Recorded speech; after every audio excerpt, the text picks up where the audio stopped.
Today, we're diving into the incredible story of how one brilliant doctor, armed with just data and a map, managed to stop a terrifying epidemic that was literally killing Londoners by the thousands.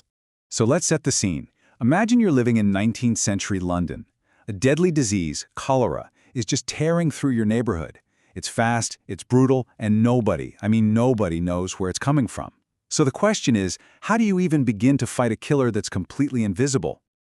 All right, to really get this story, you've got to picture the city itself. London was this place of, amazing progress, but at the same time, it was filled with just immense filth. And it was that filth, that smell, that everyone thought was the real source of all the disease. Now, the big scientific idea at the time was something called the miasma theory. And honestly, the idea was pretty simple, and it kind of made sense, right? Foul smells, what they called bad air, cause disease. So, if you could smell the rot from the sewers or the River Thames, well, you could get sick. That was the official explanation. End of story. And when you look at maps from that era, you can see why they believed it. They show cholera deaths just spreading, seemingly at random, all across the city. So from the public's point of view, it really did look like this deadly cloud of bad air was just drifting over London, striking wherever it pleased. Absolutely terrifying. But not everyone was buying the whole bad air theory. See, there was one doctor, in particular, who looked at all the evidence and thought, this just doesn't add up.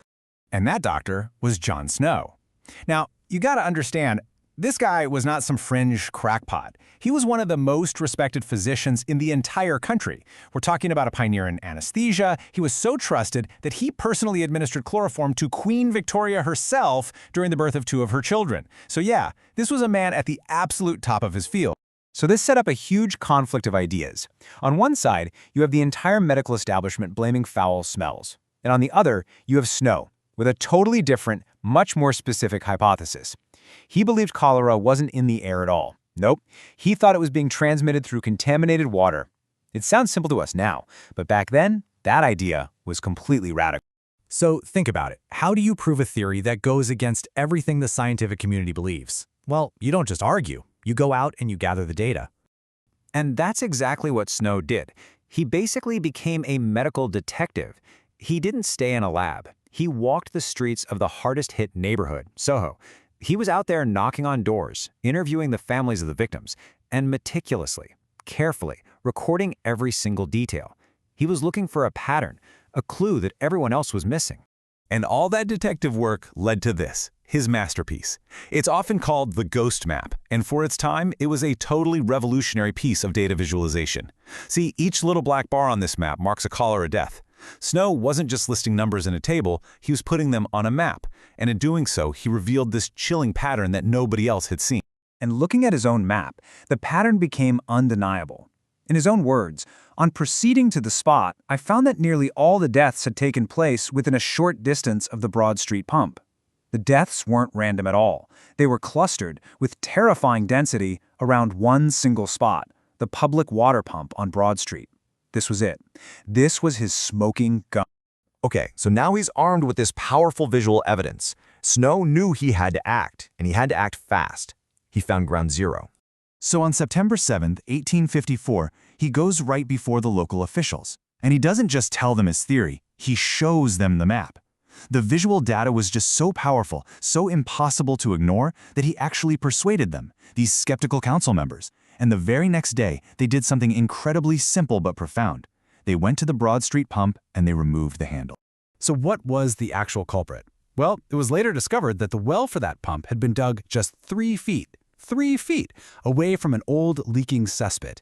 And the contamination, it had all started from a single source, a sick baby's soiled diaper that had been washed into that cesspit. Just think about that. One single tragic event poisoning an entire neighborhood. But, and this is a huge but, the story doesn't end there. Here's the crazy twist. After the outbreak died down, the officials actually rejected Snow's theory. The whole idea of, fecal contamination was just too unpleasant and shocking for the Victorian public to accept. So what did they do? They put the pump handle right back on, completely dismissing his groundbreaking work. So yeah, Snow's immediate victory was frustratingly short-lived, but his ultimate legacy, well, that would prove to be absolutely world-changing. It's actually kind of a tragic story. John Snow died, just 4 years later, at the young age of 45, never really getting to see his theory widely accepted. But then, in 1866, during another big cholera outbreak, one of his biggest critics, a guy named William Farr, used Snow's own mapping methods. And they worked. He confirmed the waterborne link, finally proving Snow right. It just happened after he was gone. And today, you can see his legacy everywhere, from his monument in Brompton Cemetery to these blue plaques honoring him as the founding father of epidemiology. The medical detective who was once dismissed and ignored is now celebrated, rightly so, as a true hero of public health. In fact, get this. In a 2003 poll, British doctors voted John Snow the single greatest doctor of all time. That's greater than Hippocrates, greater than Pasteur. His work literally laid the foundation for how we understand and fight disease even today. You know, Snow's story is such a powerful reminder to always question our assumptions, to follow the evidence, no matter where it leads. And it leaves us with a really critical question for our own time. What bad air theories, what widely held beliefs might we be holding on to today that are obscuring a truth that's just waiting to be found in the data?